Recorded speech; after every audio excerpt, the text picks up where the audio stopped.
François Bayrou qui avait parlé, on s'en souvient, d'Himalaya budgétaire au moment de sa prise de fonction à Matignon. Et au vu des dernières projections économiques, eh bien, la pente s'annonce plus raide et plus glissante que jamais. Bonjour Franck. Bonjour. Franck Dedieu, directeur adjoint de la rédaction de Marianne.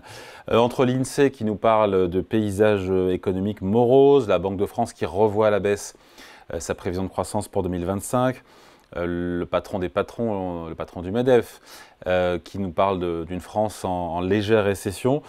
On se dit que la conjoncture ne va pas aider le Premier ministre, d'ailleurs qui espère, il nous l'a dit hier soir, avoir un budget mi-février.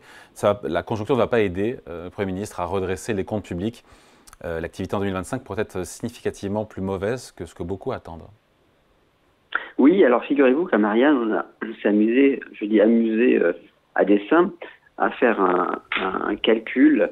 Depuis les années 50, on a regardé quels étaient les taux de croissance selon la terminaison des années. Donc les années en 1, les années en 2.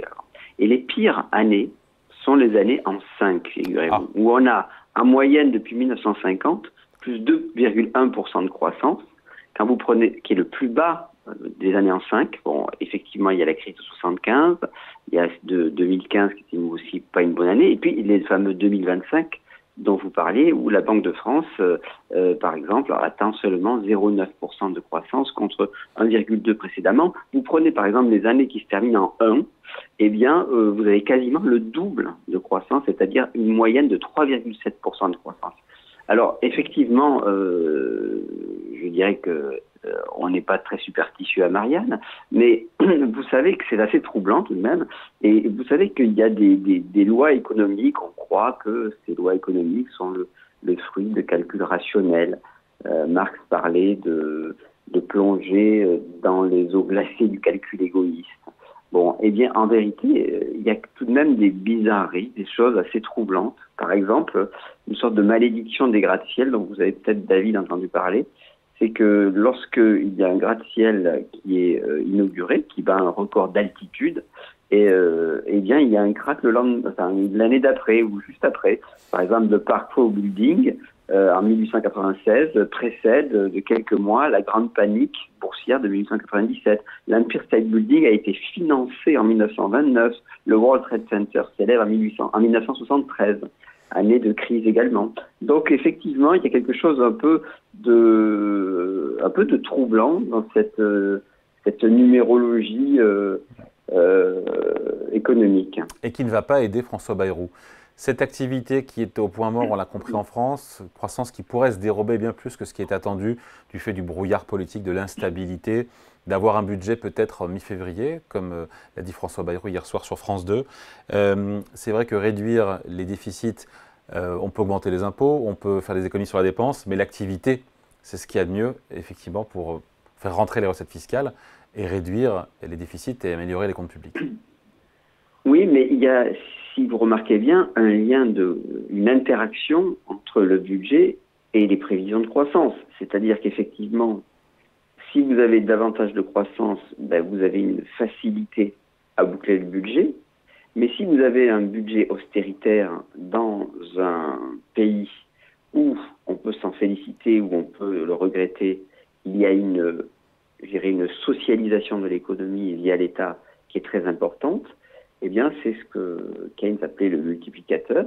C'est que si vous baissez très fortement la dépense publique, ça se retrouve dans les prévisions de croissance qui sont moins bonnes. Regardez par exemple l'OFCE considérait que le plan Barnier allait réduire de 0,8 points la croissance attendue.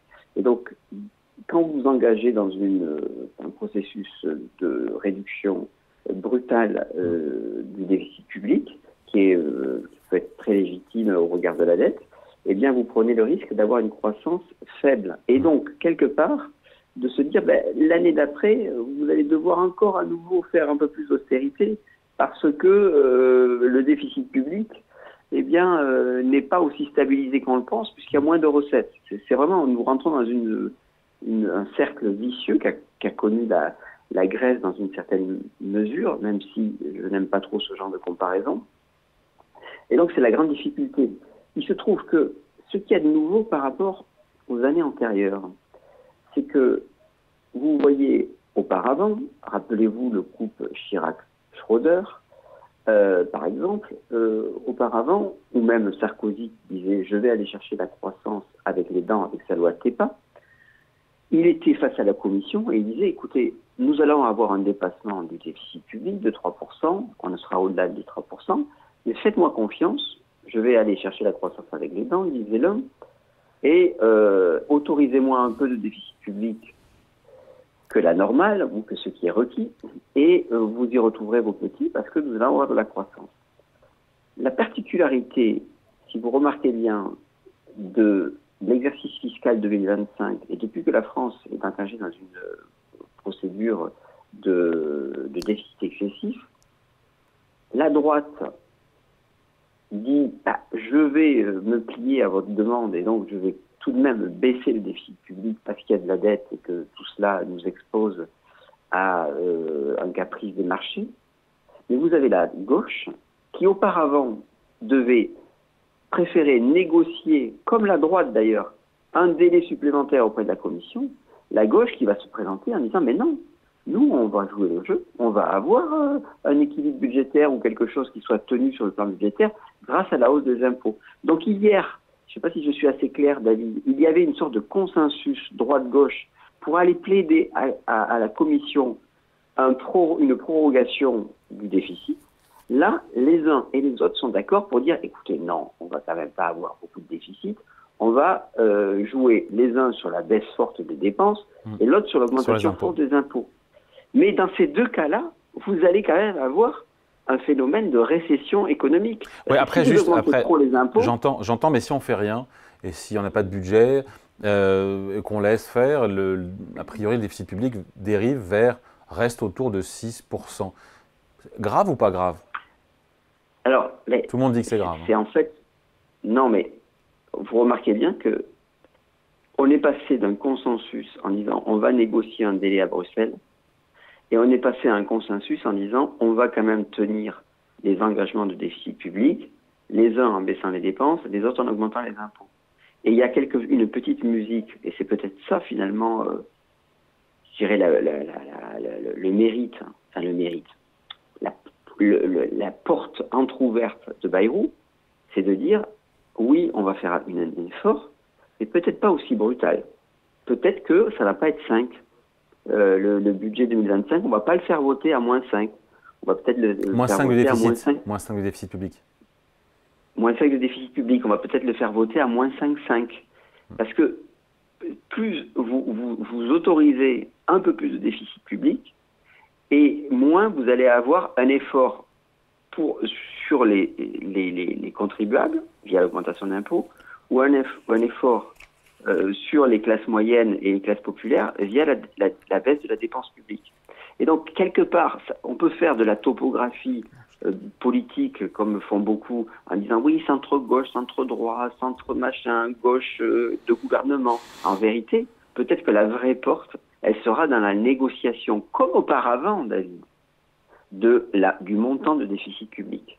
Parce que peut-être que ça va être là-dessus. N'oubliez pas que le Barnier est tombé sur 3 milliards d'économies. La fameuse taxe sur l'électricité. Voilà, et puis sur l'indexation des salaires, des retraites.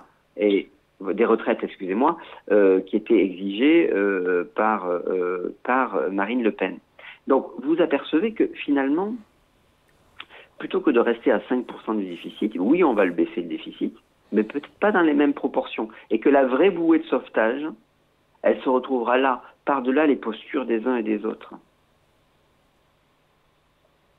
Allô, Franck? Oui, je vous écoute. Oui. Au-delà des postures, pardon. Et donc, en gros, parce qu'il s'est peu positionné, on finit là-dessus, il s'est peu positionné, François Bayrou, jusqu'à présent. Il a dit hier soir que oui, la création de richesse était dans les entreprises, voilà, et qu'en gros, il ne fallait pas trop les taxer, et que si taxer plus, ça rendait la France plus forte, ça se saurait. Enfin voilà, il a quand même laissé entendre qu'il ne serait pas favorable à trop de hausses d'impôts, en tout cas sur les entreprises. Alors, oui, mais si vous remarquez bien, historiquement, depuis 3-4 ans, c'est-à-dire dès la fin du premier quinquennat de Macron, les députés du MoDem sortent du lot sur le plan fiscal, non pas sur le plan des dépenses. Sur le plan fiscal, le MoDem commence très tôt par dire qu'il est favorable à une augmentation sur des superdividendes. Il dit aussi qu'il est favorable à un ISF vert, contre l'avis d'ailleurs de Bruno Le Maire de l'époque. Et lors des discussions budgétaires du budget de Barnier en 2025, ils se sont, je dirais, sortis du lot avec deux idées qui ne sont pas révolutionnaires, mais enfin qui viennent quand même dans un peu plus de recettes fiscales. C'était de dire que fiscaliser les grandes fortunes, la contribution exceptionnelle des grandes fortunes devait être pérennisée. Ils ont voté avec le NFP là-dessus, David. Pérennisée. Et non pas pour 2, 3 ou 4 ans, comme c'était le cas dans la première version. Et d'autre part, ils ont dit aussi que la flat tax devait passer de 30 à 33%. Donc, vous avez un discours de Bayrou qui dit « nous allons mettre l'accent sur la baisse des dépenses », et puis vous avez une pratique législative des députés du MoDem qui sont plutôt favorables à une augmentation d'impôts au nom de la justice fiscale, dans le droit fil de la démocratie chrétienne qu'il incarne. En ce sens, très différent je dirais, du centrisme macronien, qui est un centrisme un peu plus tourné vers la Startup Nation, les affaires et un peu l'univers CAC 40, qui n'est pas le même centre. Et ça se retrouve dans l'idée de justice fiscale. Donc, Bayrou, en fait, quelque part, plante deux jalons, un à la télé sur l'idée de baisser les dépenses, et un à l'Assemblée nationale avec l'idée de faire de la justice fiscale. C'est pas complètement idiot. Avant de se quitter, juste, Franck, et de vous souhaiter de joyeuses fêtes, la une de Marianne qui vient tout juste de sortir, qu'on va regarder ensemble. Oui, c'est sur les 100 qui font l'opinion. Oui. On a fait un classement, on a voté au sein de la rédaction de Marianne, et il en ressort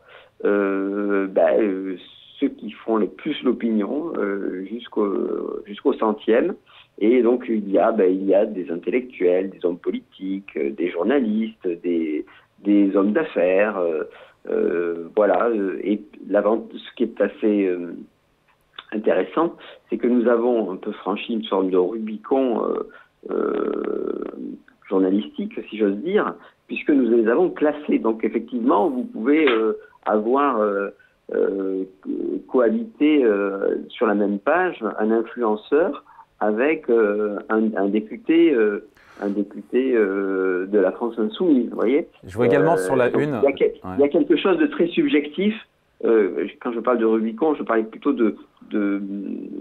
on assume le fait que ça soit pas très scientifique, que ça soit très subjectif, mais ça fait c'est une forme de clin d'œil. En revanche, on a fait ça de façon très sérieuse et très transparente avec des votes. Je vois aussi, sinon sur la une, sur la vraie cohabitation qui commence entre François Bayrou et Emmanuel Macron. Je pense qu'on le sous-estime, cette idée que c'est une vraie cohabitation qui commence. Peut-être, David, que c'est une vraie cohabitation qui commence, à la différence de Barnier, parce qu'il y a la personnalité des deux hommes. Ouais. Et je vous en ai un petit peu parlé dans mon intervention. Il y a quelque chose, il y a des doctrines qui sont différentes entre un centre, je dirais, Startup Nation et un centre démocratie chrétienne. Exactement. Merci beaucoup. Franck, je vous souhaite de bonnes vacances si vous en prenez, de joyeuses fêtes. Merci. Merci, moi directeur aussi, je vous adjoint souhaite de joyeuses fêtes et une bonne année. Merci, directeur adjoint de la rédaction de Marianne. Merci, salut. Merci.